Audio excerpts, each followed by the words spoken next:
The guest brought a beautiful robe that had been given to his mother as a gift. It originally belonged to the guest's stepfather, who acquired it during a trip to China in the late 1970s. The item was identified as an Imperial Chinese dragon robe, dating back to around 1880. The robe featured the Imperial five-clawed dragon on a yellow ground. The appraiser explained that the yellow color was reserved for imperial use only. The robe was adorned with symbols such as peaches of long life, bats representing happiness, and a reverse swastika. Made of silk, the robe was missing several parts, including the back slip, collar, and part of the back. Despite these missing elements, the robe was still quite valuable. At auction, even in its partial condition, the robe was estimated to be worth $10,000 to $15,000. Wow. Really? It's very difficult to find these uncut robes anymore. The guest brought in a collection of Native American artifacts inherited from their great-uncle, a shoe salesman who acquired them in Oklahoma around 1910. The collection turned out to be a treasure trove of items primarily from the Kiowa tribe, with a single pair of moccasins belonging to the Delaware tribe. There are several key characteristics of the Kiowa material. Kiowa pieces were known for their intricate beadwork designs, use of paint for decoration, and a unique rolled fringe technique. Some examples on the leggings had full fringe running along the leg and a flap that would move with the wearer. And on the moccasins, where fringe trailed behind like dusters, possibly meant to disguise footprints according to tradition. Each piece in the collection held cultural significance and potential monetary value. The estimated value of the Kiowa leggings is $4,500 to $5,500. The Strike-A-Lite pouch is Neighborhood of $4,500. and even the Delaware moccasins is Worth $3,000 to $4,000. The Kiowa moccasins were the most valuable, potentially fetching $6,500, $7,500 possibly even for these mocks. Wow.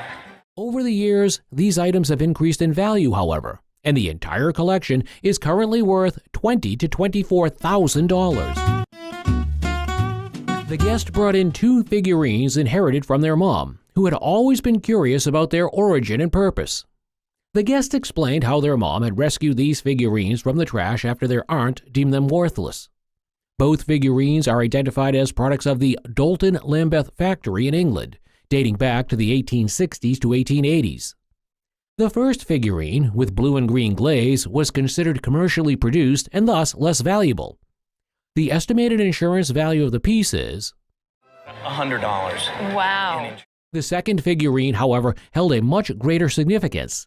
It depicted a man playing the piano and bore the mark GT, which was identified as the mark of the renowned sculptor George Tinworth. Tinworth's figurines were highly sought after by collectors, making this particular piece a rare treasure. Despite a minor chip on the hat, the estimated insurance value is $2,500. Oh my gosh. That's amazing. The guest purchased a Victorian insect case in London for a mere $400 along with two other items in 1991. The case, made of mahogany and typical of the era, contained a fascinating display of scarabs, butterflies, and moths. It is a Victorian nature curio, crafted in England during the 1860s to 1870s. While some of the delicate scarabs have become loose over time, the overall condition of the case and its contents remained remarkable. The unique combination of specimens were potentially collected from various parts of the world. It also has the cultural significance of Victorian nature enthusiasts who loved showcasing exotic birds. Considering the case's rarity, good condition, and historical context, the estimated fair market auction value is $2,000 to $3,000, but we think that at an auction for exotic nature things, this might even do considerably better. But thank you, this is really a fun piece. The guest presented a corn lamp they inherited from their mother. It is a unique piece crafted by Libbey, a prominent glass manufacturer from Toledo, Ohio. The lamp's design, featuring a maize or corn pattern, was particularly popular around 1889. Significantly, the piece is really rare. Taking the rarity of this piece into consideration, the insurance replacement value is $1,500. Okay, wonderful. This item is worth every penny of its valuation. It is a 300-year-old treasure box that has been in the Guest family for generations. No, because I'm not interested in selling it. Because it'll stay in the family. It's been in the family. That's where it'll stay. The furniture is made of 3 different parts and is filled with precious family objects honoring the men of the Pathfinder Squadron from the Second World War. Additionally, it contains some discarded posters dating back to the early 20th century. Preserved and presented in very good condition, what value will this remarkable piece of furniture accrue? I'm not interested in selling it because it'll stay in the family. It's been in the family. Painted chest as a gift from a friend associated with Old Sturbridge Village. The friend believed the chest was too old for the historical period the village aimed to represent. However, the chest's origin is a bit of a mystery. While it was clearly crafted in 1810, the construction materials, poplar and yellow pine, pointed towards the mid-Atlantic states, particularly Pennsylvania. Several details like the hinges and lack of dovetail joints didn't align with typical Pennsylvania chests. The vibrant painted decoration, however, was a strong selling point in the current market. It is theorized that the chest might be from New York or possibly even further south, like Virginia or Tennessee. The regional origin significantly impacted the value. As a New York chest, the piece was estimated to be worth is about $8,000 to $12,000. The Guest brought in 3 out of 10 oyster plates she inherited from her husband's stepmother. Based on their design featuring an eagle motif, the Guest believed they might have been from the Hayes administration era. It is revealed, however, that the plates were actually replicas of the official White House china designed by Theodore R. Davis during Rutherford B. Hayes's presidency. While oyster plates were the most common pieces from this china set, having a collection of 10 was quite rare. Collectors often preferred individual oyster plates rather than a complete set, meaning that the Guest's 10-plate collection held more value than she might have realized. The estimated auction value for just the 3 plates the Guest brought in is between $4,000 and $6,000 for the 3, and between $15,000 and $25,000 for all 10. Thank you. Okay. No, I never dreamed that. It meant a lot in our family. The Guest brought in a cherished family heirloom, a homespun linen quilt passed down through generations.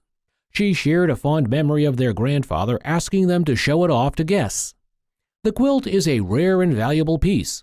Its significance stemmed from 2 key factors: being crafted from homespun linen and boasting a clear date of 1796. The textiles, particularly American-made ones, from this period are uncommon. While the quilt had some condition issues like stains and missing fringe, a restoration is still very possible. Considering its age, material, and historical significance, the estimated value is in the $10,000 to $15,000 range. No, I never dreamed that. It meant a lot in our family. a fascinating piece of Jamaican silver, dating back to 1740, has been in the Scottish family for generations. Grandmother liked to buy lots of things, so we don't know if this is further back or if it's something she bought. It is inscribed with a dedication from the Honorable Charles Price, Esquire, to Samuel Upton, marking the completion of the Dam of the Decoy on October 10, 1740. This inscription also features a scene depicting Price's home in Jamaica, a pond with birds, and African slave workers. Charles Price, a prominent figure in Jamaican history, was Speaker of the House of Assembly and Chief of the Militia. The maker's mark predates Jamaica's 1747 silver marking system, reflecting the era's style. Colonial Jamaican silver from this era is extremely rare and highly sought after.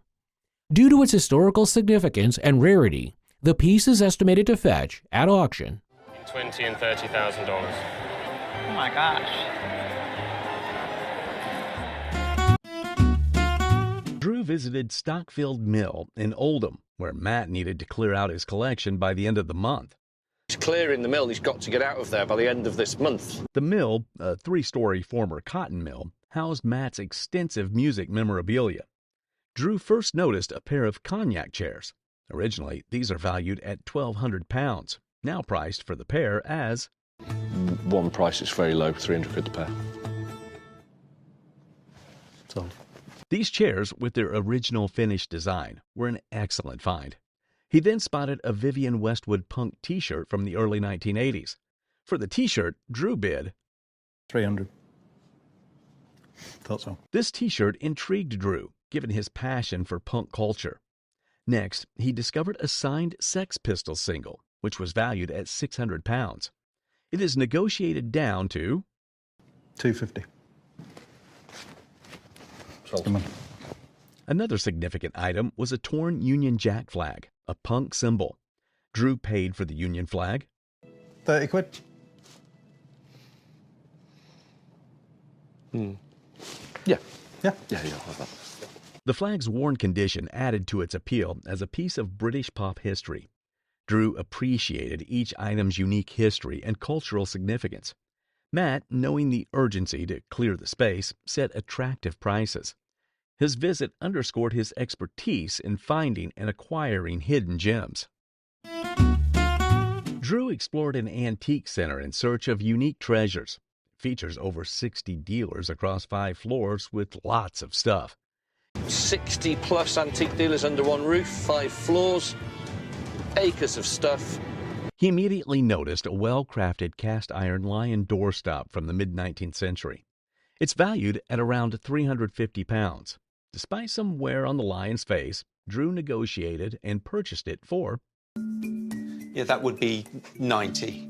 Okay, so it's little discounts. Yeah. All right, fine, we'll take him. It's a deal. Marvellous. Thanks very much. Moving on, he admired a beautiful antique frame. It was priced at £88, which he successfully bought for... That's at 88. We could definitely do 75 for that. He also found a Buddha head, which caught his eye, and secured it for... 50 quid. All right, then. It's a deal. Marvellous. Continuing his hunt, Drew came across a stunning Victorian garden table with acanthus leaf designs.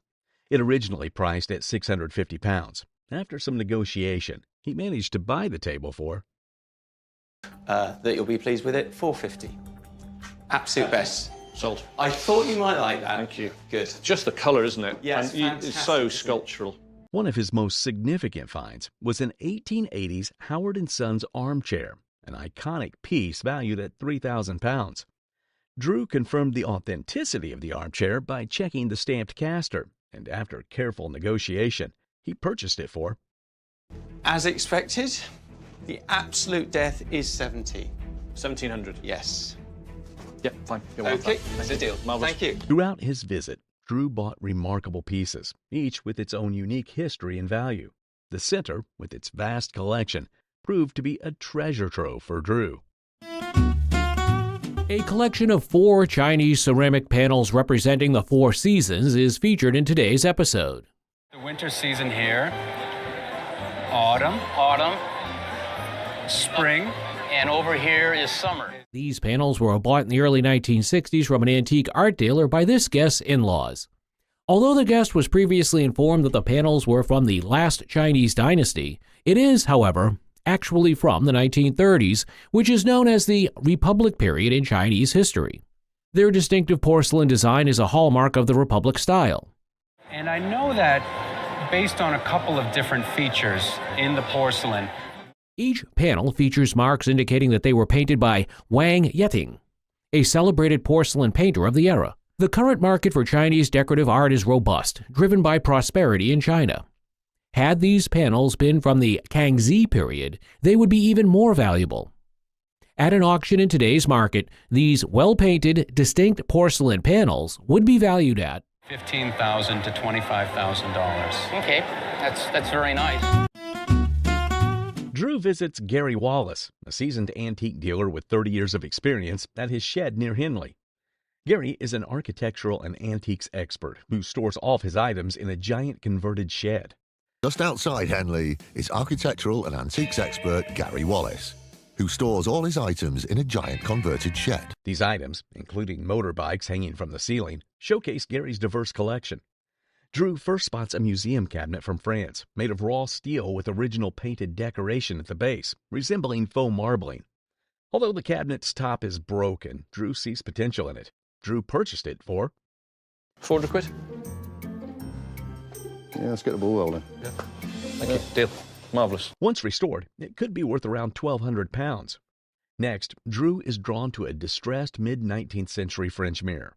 The mirror's aged patina and oxidized backing make it a true antique. Drew negotiates and buys it for $10.50. 1100. 1100, $10.50, $10.75. All right, yeah. There you go. Fair enough. estimating its value at around 2,500 pounds after simple restoration work on the frame. The mirror's large size and original frame add to its appeal. Drew then notices a late 19th century conversation seat featuring original silk fabric and cabriole legs. The seat's condition is unrestored, but complete, making it a valuable piece. It has a potential value of 1,500 pounds after minor touch-ups. Drew purchases it for... Just because I don't like the number 9, $8.80. It's odd. I know it's odd, but I just don't like the number 9. It's horrible. With that. Lastly, Drew acquires a mid-20th century magnifying glass made by Newbold and Bulford Company, known for its quality, priced at... How much is that then? I'd like to get $240 for that. Okay. Yeah, I have to have it, even if I just get my money back. I love it. All right, yeah. Cool. No, pretty cheap. That's great. Love that. The magnifying glass could sell for around 400 pounds to a specialist dealer or private enthusiast. Drew is pleased with the straightforward deals made with Gary. The guest brought in a Victoria Cross medal that belonged to his wife's grandfather, Sergeant James Ockenden. This is an incredibly rare and significant medal, as it is the highest award for gallantry in the British military. In service, Sergeant Ockenden fought valiantly in World War I, including the horrific Battle of Passchendaele and the Gallipoli Campaign. During the Battle of Passchendaele, Sergeant Ockenden displayed exceptional bravery by rushing a German machine gun post, single-handedly killing multiple enemy soldiers and forcing the surrender of others. This act of heroism earned him the Victoria Cross. The official citation for the Victoria Cross, detailing Sergeant Ockenden's courageous actions, was read. The inscription emphasized his disregard for personal safety, leadership, and instrumental role in securing victory. He also received another gallantry medal for a separate instance of attacking a machine gun post. Sergeant Ockenden fought in the Gallipoli assault, was wounded in the head, and later served in World War II. While Queen Victoria intended the Victoria Cross to hold no monetary value, the estimated worth is 250 to 300,000 pounds. I didn't think it would be that much. Drew was visiting at Salvage in Norway.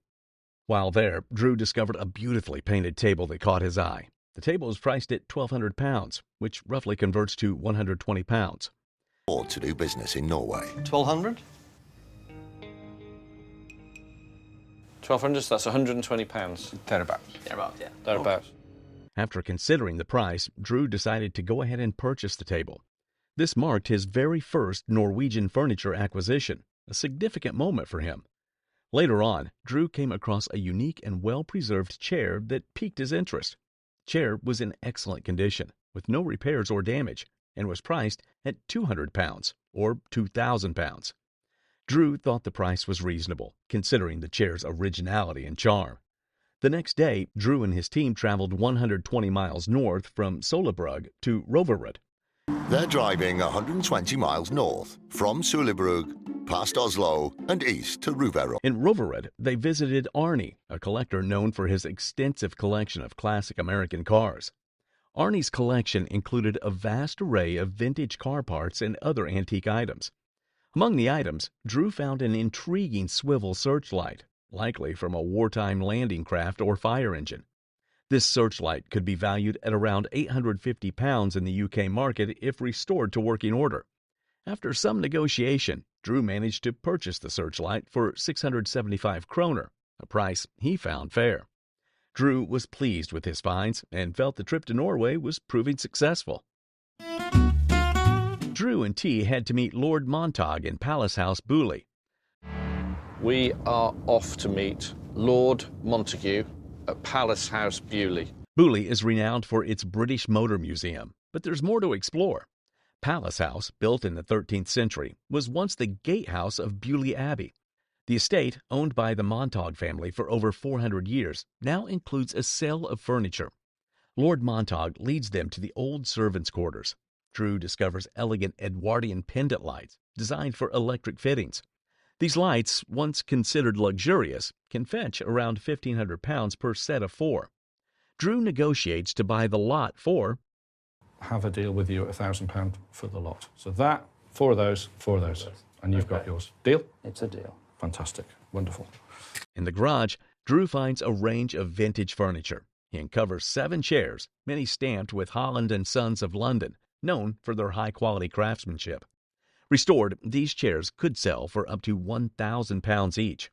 Drew also spots a Moroccan leather chair from the 1870s, valued at £700. He agrees to buy a selection of items for a total of... Well, I'll shake hands on 800. Yeah, 800 sold. Including the Moroccan leather chair. A tall oak chest of drawers, dating from the 19th century, is valued at £1,500 if restored. Drew offers for it. It's probably about right, so if we settled at 400, I'd buy it. Finally, Drew is interested in a Regency overmantel mirror and other items. The mirror, in poor condition, is worth £150. He finalizes the purchase of both the mirror and the oak chest for... So, how about 600 for the 2? You'll have a deal. Okay. Thank you very much. Prepare to be captivated by this unique piece of Western Americana furniture. The guest purchased the whimsical piece several years ago, drawn to its unique charm. The desk and chair were carved by Dr. Niblack, a Denver chiropractor renowned for using dental tools in his artistry. Active during the 1950s and even collaborating with Disney, Dr. Niblack's creations are rare and highly collectible. Though not technically intricate, this furniture piece beautifully captures the spirit of the American West, with wonderful figures carved into it. Such mid-20th century Western Americana artifacts are highly sought after by collectors. Currently, the auction estimate for this remarkable piece of Americana furniture stands at $3,000 to $5,000 or thereabouts. Drew visits a popular destination known for its antique shops and salvage yards. He highlights it as a top choice for antique shopping.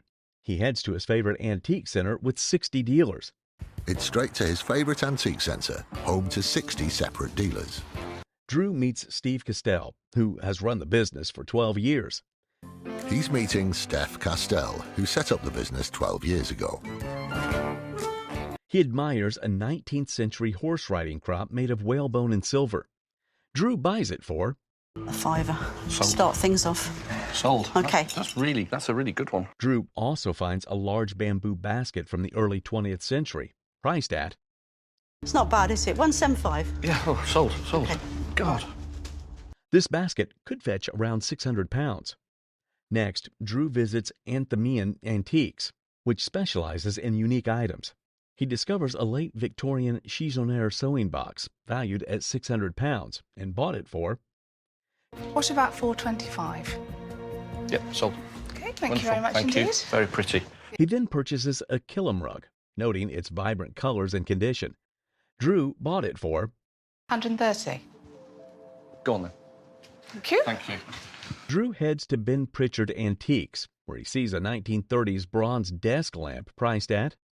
That, need prices on 3 things. Yep, sure, This, no problem. 60. 60. He also finds an oak lab stool for £58, and an industrial cart with bamboo panels for £180. He negotiates a total price for these 2 items as... Do 250 a lot. 270. Sold. Marvellous. Lovely job. Thank you. Drew reflects on the day's purchases, particularly pleased with the bamboo basket. He values the straightforward pricing and quality of the items. Connecting with dealers is crucial for getting the best finds. Museums not only preserve history, but also bring it to life, connecting visitors with the past. Steve Perry, a former soldier, and his wife Sheila have turned their passion into a full-scale museum called Cornwall at War. Since 2008, they've filled 19 buildings with military items they've collected. Steve served in the Army during the 1970s and traveled the world. After leaving the Army, he became a dedicated collector. Unlike typical sellers, they don't sell their items, but they might consider offers on a few. The museum has a unique and personal feel. For some people, it's even more exciting than a trip to Disneyland. The storage shed is packed with military history, old vehicles, furniture, and more. One special item is a 1930s advertising poster worth around £250.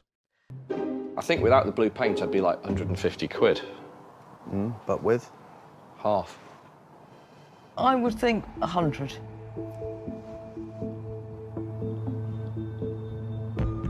Yeah.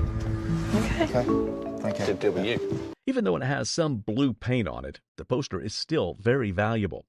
The museum has also unused 1940 tires for a German military vehicle, valued at £150. Drew, a visitor, was thrilled to find them for his restoration project. Another piece is a World War II explosion-proof light worth £350. If I said 75, how would that sound to you? That would be an extremely good deal for me. Drew got it for £120, showing fair and smart deals. Finally, a rusty 1940s storage chest caught Drew's eye. Despite some damage, it's worth about £500. £100. 110. There you go. See? Never take the first offer. Clever. She's blonde, you see.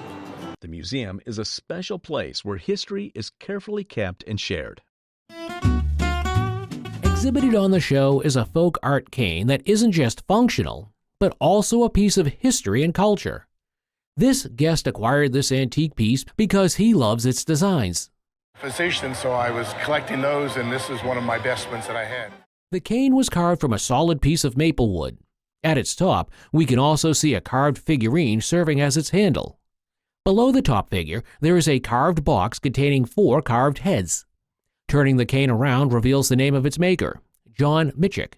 And we've done a little quick research, and we can't find anything on the maker. Just 2 parts of this item are highlighted with paint, and the cane boasts fish and snake carvings around it. This piece was carved circa 1910 to 1925 and exemplifies detailed craftsmanship. We can expect this cane, with its expression of creativity, to have an auction value of $3,500 to $4,500 on this wonderful piece of American folk art. That's crazy.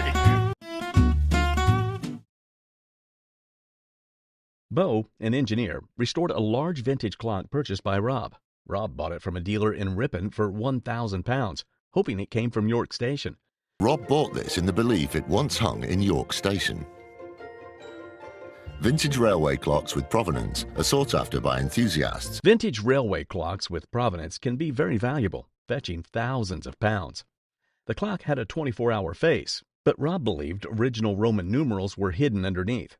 Bo carefully scraped away the paint, revealing the Roman numerals and the maker's mark, Gents of Leicester.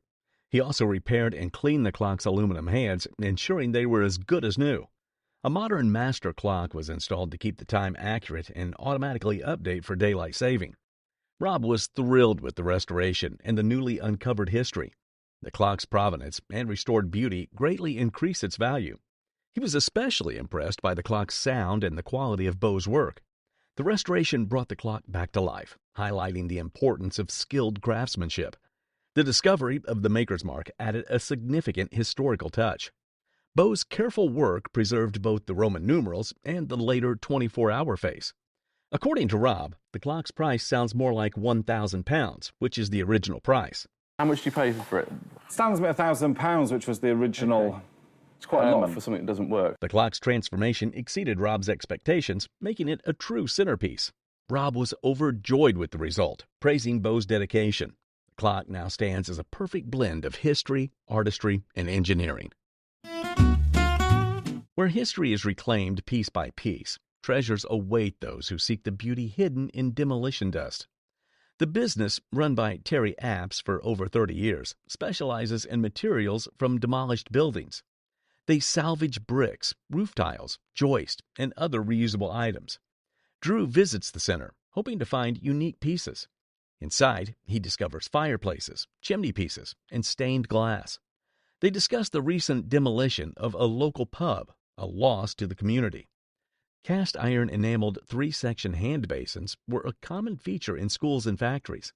In the early part of the 20th century, this example could be worth around £500. This example could be worth around £500. It would have to be just really cheap. Drew negotiates for it, but is hesitant to pay over £200. The next is this bank of small pine drawers, which originally would have been part of a larger piece of furniture. As a result of being cut down to size, it's still a desirable piece and could be worth around £300. As a result of being cut down to size, some of the drawers are an odd shape and don't match, but it's still a desirable piece and could be worth around £300. They agree on a price of £140 for the drawers. Tabloid Sunday newspaper, The News of the World, was published from 1843 until 2011. Drew purchases a collectible News of the World enameled sign for £75. A drill and horseman counterpoised lamp, which has some damage. A wall-mounted angle boys lamp catches his interest and is bought for £45. Drew finally buys the triple sink for £225 after negotiation. He finds the center filled with charming and desirable pieces. Terry is pleased with the day's dealings and looks forward to Drew's return. As we set our sights on this ancient artifact, we learn that the guest's father acquired it from a friend.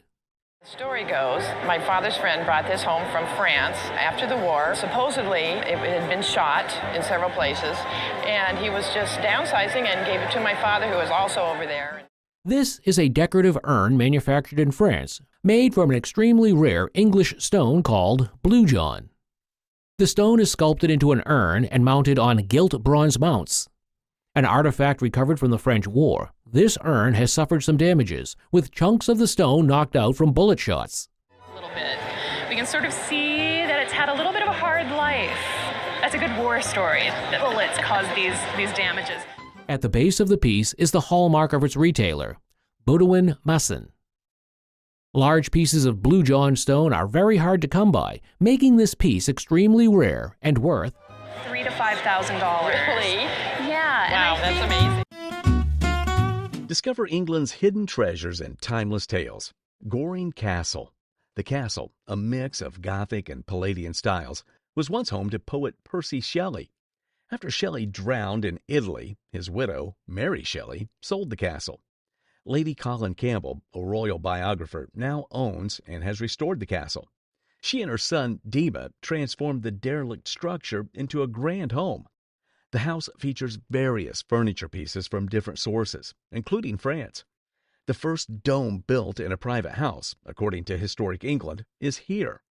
Located close to Hadrian's Wall, Brampton is a historic market town. Veteran dealer Steve Somerton Wright runs an antique shop. Over the past 16 years, veteran dealer Steve Somerton Wright has filled the local church hall to the brim with antiques. In Brampton, the shop is filled with quality antiques, layered with rich, knowledgeable setups.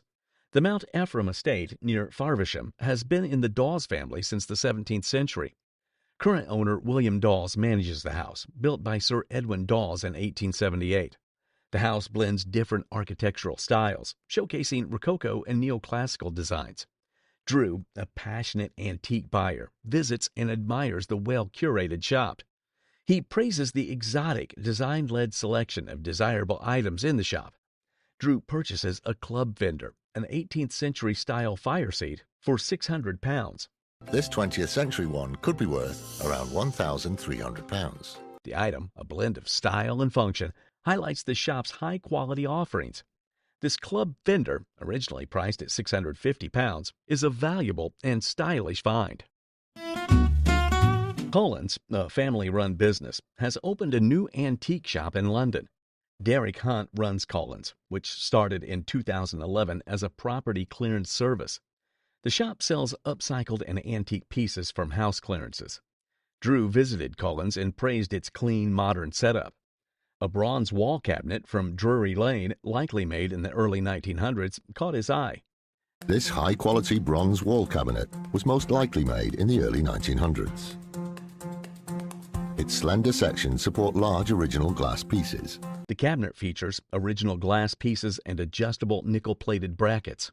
Its price was only £150, though it could be worth around £1,000. Drew quickly purchased it, recognizing its value. Next, Drew found an adjustable mahogany and brass reading stand. Dating from the late 19th century, it had some missing parts, but retained charm. He bought it for £120, though it could fetch £250. The stand is ideal for use in restaurants or country estates. Transylvanian chamber pot from the early 19th century attracted Drew. The blue and white hand-painted design was simple yet desirable. This East European glazed jug or chamber pot is thought to be from the early 19th century.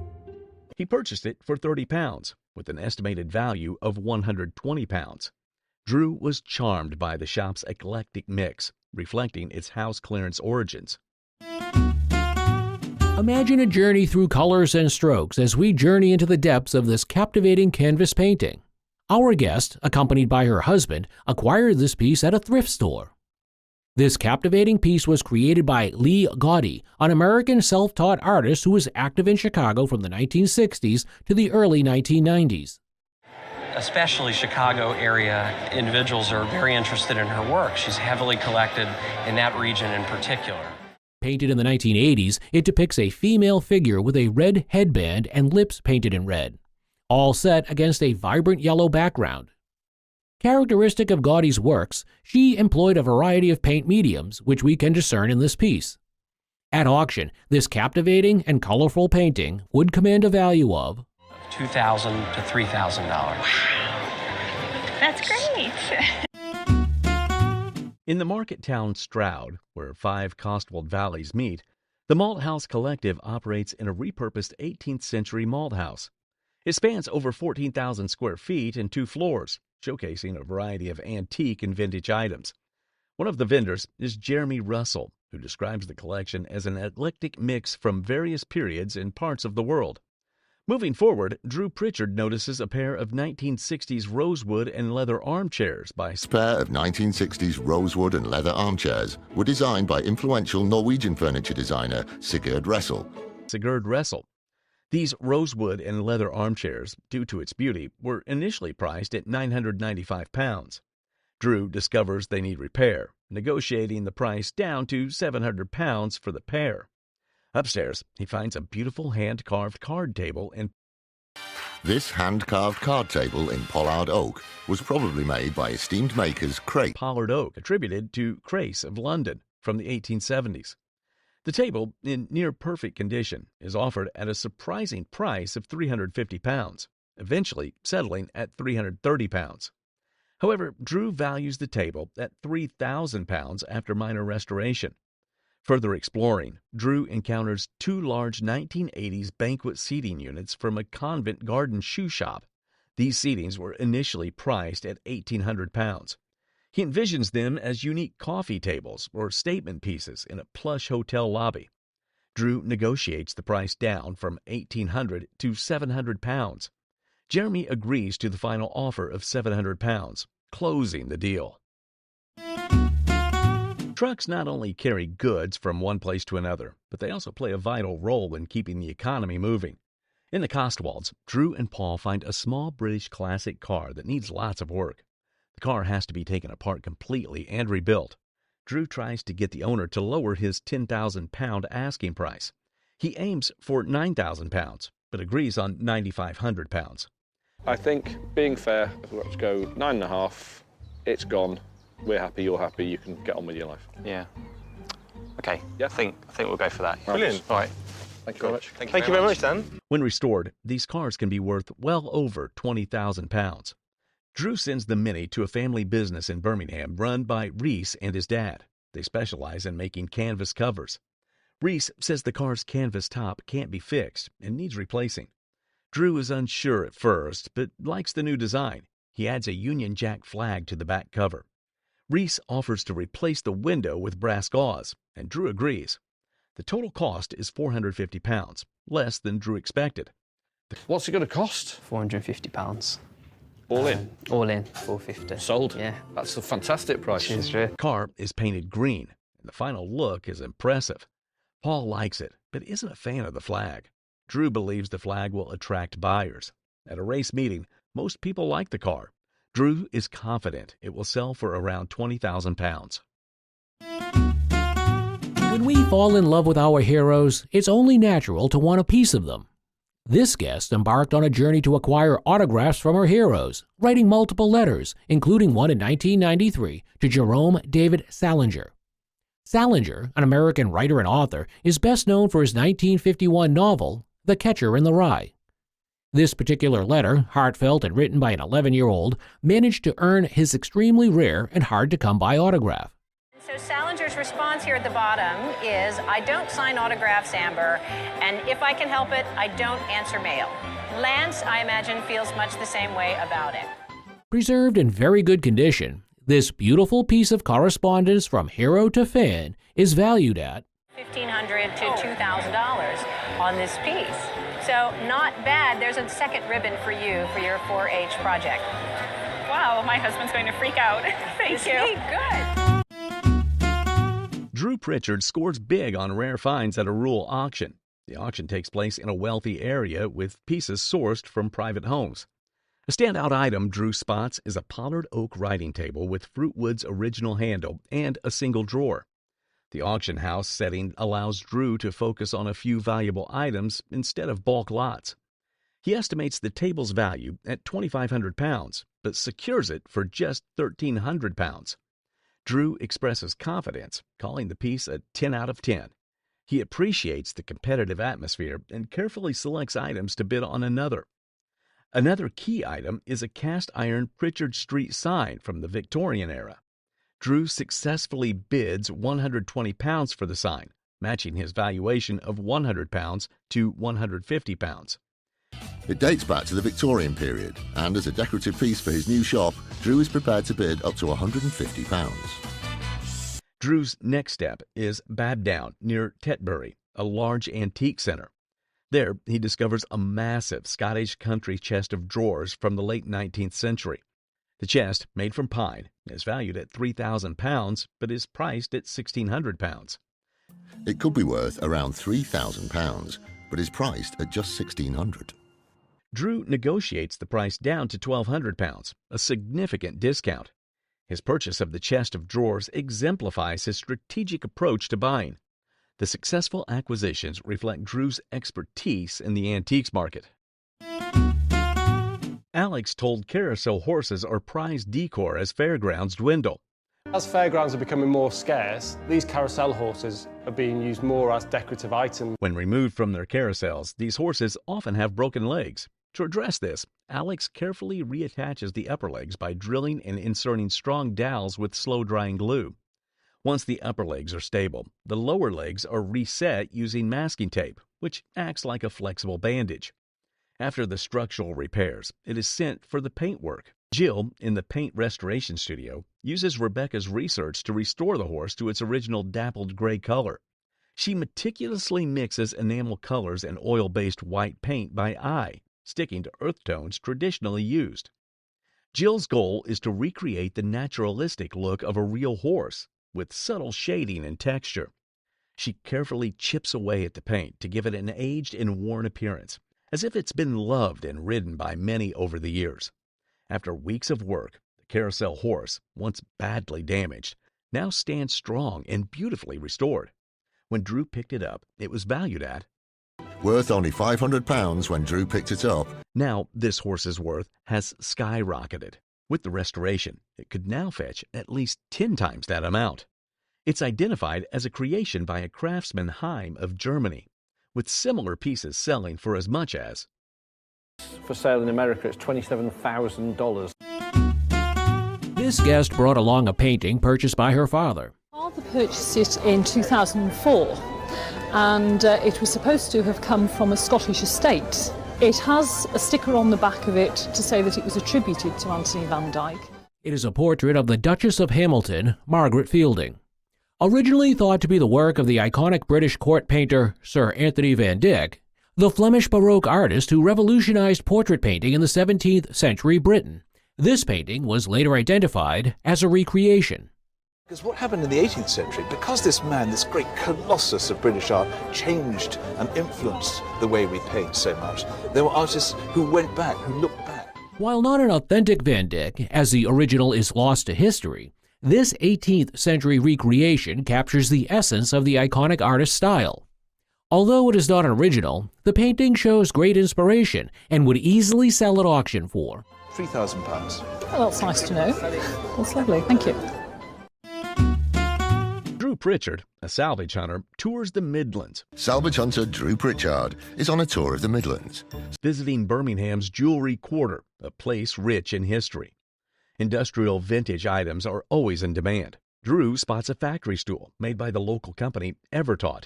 New steelwork stools cost about £55, but this vintage piece stands out. He negotiates and buys it for £100. Marvellous. Next, Drew visits Alabaster & Wilson, a fine jewelry manufacturer founded in 1887. The business recently closed, leaving furniture for clearance. Drew is drawn to a small freestanding counter with a solid pine top. Despite poor paint and a missing floor, it has great potential. After restoration, it could be worth £700. Drew purchases it for £350. Yeah. Marvellous. He also finds a tonette coat rack, famous for its steam-bent wood.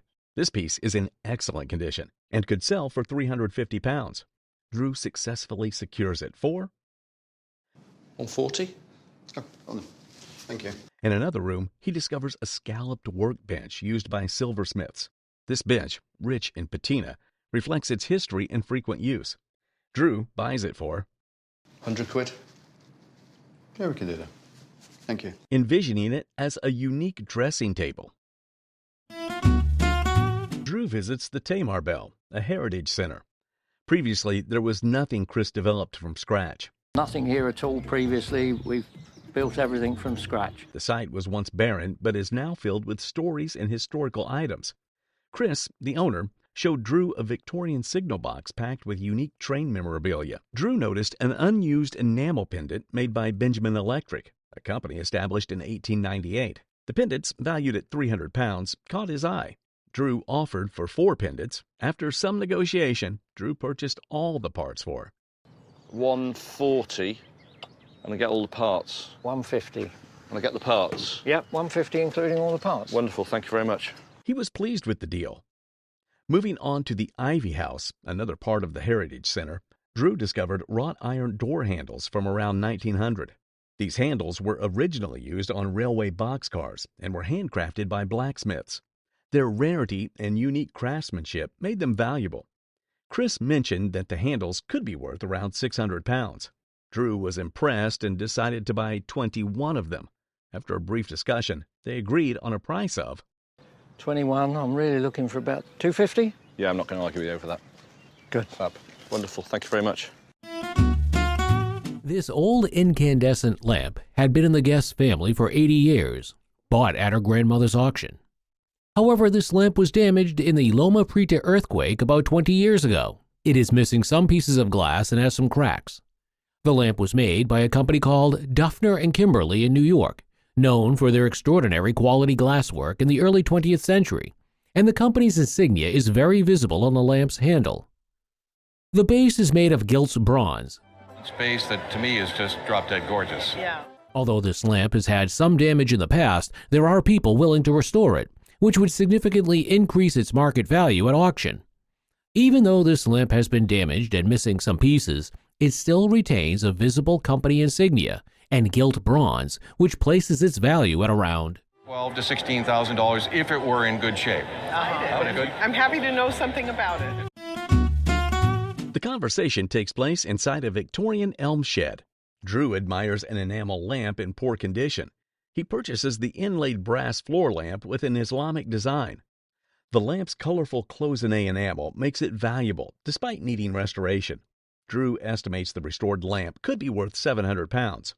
He negotiates and buys it for £150. Drew also spots a pair of brass side tables. The tables are missing their glass tops, but remain valuable. These tables are French, from the 1950s, with a good patina. This pair of brass occasional tables are French in origin and were made in the 1950s. They've aged well and feature a good patina. Drew believes they could fetch £500 after restoration. He buys the tables for £175. Later, Drew visits Mark Hincliffe in Harrogate. He purchases 2 Danish chairs for £400, designed by Crawford Larson. These mid-century Scandinavian chairs are highly sought after. The chairs need minor repairs, which Drew arranges. The process of repairing these chairs is started. After restoration, the chairs and other items are displayed in Drew's Conway shop. The finished chairs, along with the mirror that Drew also bought at the chapel, are put on display in the Conway shop, where he hopes they'll attract plenty of interest. The brass tables quickly sell to a buyer in Essex. Drew Pritchard has opened a large antique shop in a prime location on the High Street in Conway. The shop is currently empty and will soon transform into a bright, airy space with excellent lighting. Drew has a 1,500 square foot retail space to fill, and the shop's opening is just weeks away. Drew travels 200 miles south to the Cotswolds. He visits Watton Auction Rooms, an auction house located in two old churches. The auction house is filled with country furniture and decorative antiques. His favorite find is a cupboard log bin, a simple yet functional piece that would make an excellent log basket. Drew is disciplined in his bidding, sticking to his budget to maintain profit margins. Another item he sets his sights on is a cast-iron Pritchard Street sign.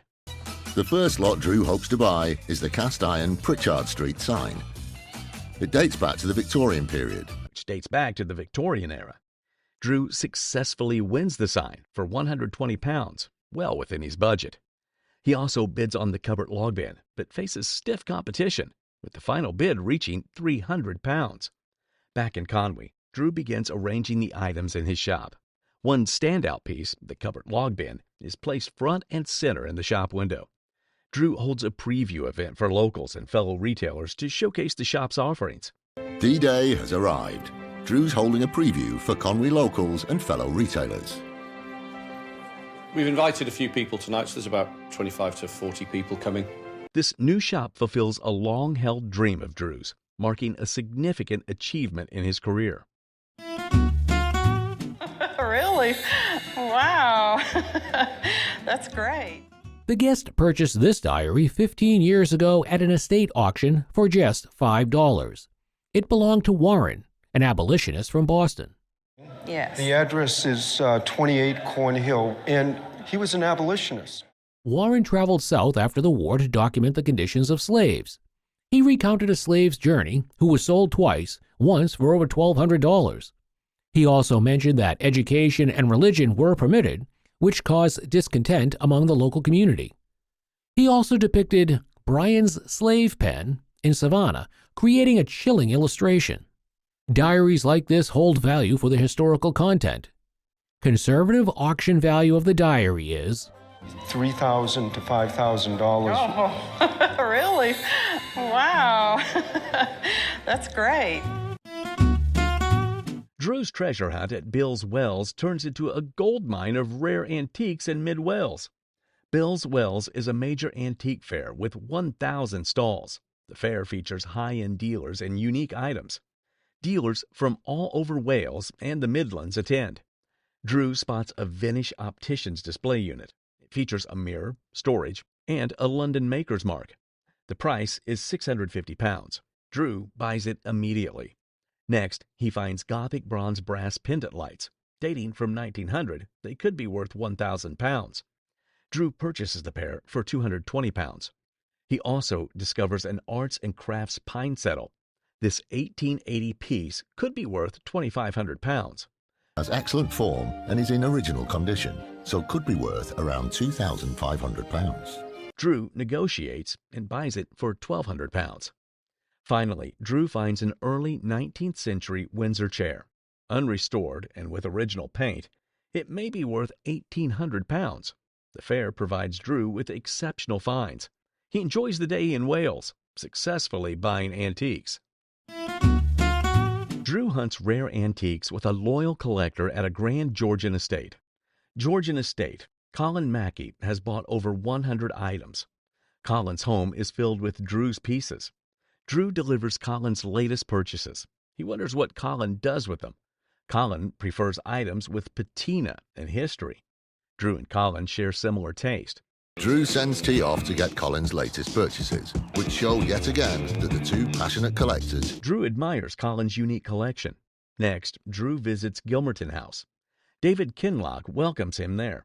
The house is a Georgian country estate. It features a preserved 1750s music room. Drew explores the estate's rare pieces. He spots a Georgian stick-back chair. Despite this, the chair is priced at £650. Drew appreciates its original condition. So I think you have something that's really to be treasured. The appraiser identifies the item as a bodice ornament, dating to around 1880, possibly closer to the turn of the century. The ornament is made of silver on gold, with hallmarks indicating it is Russian in origin. Guests thought it might have been purchased at an auction in Russia, which the appraiser confirms as a possibility.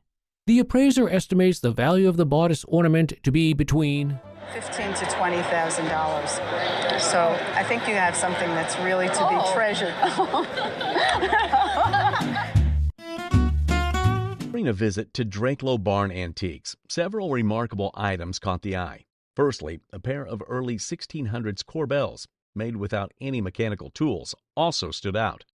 These corbels were estimated to be worth between £6,000 and £8,000. Despite their value, the owner was unwilling to part with them, showing a deep attachment to these extraordinary pieces. Then he saw an exquisite Penryn slate sundial from the 1800s. Crafted by Richard Melvin for the Crystal Palace Company in London, this sundial features intricate detailing. The dial is flawless and complete, which is rare for such a delicate piece. Its value is estimated to be around £3,300. After some negotiation, it was successfully purchased for £2,500, and I'll buy it off you, and I'm all right with that. And that's sold. It. So? Yep. Lovely, thank you very much. Sold. Another noteworthy find is a carved white marble statue of young Hercules. The statue, created by the celebrated neoclassical sculptor Emil Wolff, dates back to the mid-19th century. Wolff was known for his classical Greek and Roman style, who worked in the classic Greek and Roman style. And his works are found in museums and private collections. The Hercules statue was valued between £3,250 and £3,400. After negotiation, it was acquired for... We'll go for that. Deal? 2009. 2009 for that. Okay then. Happy? All right, you got your deal. £2,900 for young Hercules. The visit to Drakelow Barn Antiques resulted in the acquisition of unique and valuable items. A battered Edwardian slipper chair gets a stunning transformation, blending tradition with a modern twist, and emerges as a luxurious piece. Saxon and Ray meet to discuss a new project. They examine an old Edwardian slipper chair. The chair, from a country house in Wiltshire, is in terrible condition. The chair's leather and frame are badly damaged. Slipper chairs, without armrest and with low seats, were popular in Victorian times. Ray is excited to restore the chair despite its state. He notices original horsehair stuffing and brass piping. Ray decides to expose the brass trim as part of the restoration. In his East End workshop, Ray carefully deconstructs the chair. At his East End workshop, Ray gets down to business. His deconstruction is a careful process. He checks the springs and tests if they are reusable. A little trick I know to try and test and see if they can still be reused. Pull. Ray removes the old casters and saves what horsehair he can. English jute webbing is used to create a strong base. The original springs are stitched on with linen twine. Ray reintroduces the horsehair stuffing using a carding machine. What I'm sitting on and what's in front of me is a carding machine. This is a French version. It's very, very old. He sources oxblood leather matching the original color and quality. Ray uses deep buttoning to attach the leather, maintaining a traditional look. After cutting the leather sections, Ray covers the chair using the traditional method of deep buttoning. Saxon is thrilled with the restored chair. The chair is valued at £1,200, combining traditional craftsmanship and unique style. Ray is pleased with Saxon's approval, feeling the job is well done. A bench is more than just a piece of furniture. It's a spot where memories are created and stories unfold. Drew and T traveled to Scotland to visit one of the oldest castles near Kilmarnock. The castle, called Crawfordland, is set on 600 acres and dates back to the 1300s. Drew and T are leaving the team behind again to head up to Scotland. It's still inhabited by the same family after many generations. Simon and his wife, Aditi, have been living there for 5 years, running a retreat for guests. The castle has been in Simon's family since 1245. Drew explored the castle, hoping to find some interesting antiques to buy. He found a beautiful mirror that might be very valuable, but Simon wasn't sure he wanted to sell it. Drew also discovered a pair of old tassels that were likely over 100 years old. Despite their worn condition, he thought they were special. He offered £50 for them, confident they would sell quickly. 50 quid for him. See me?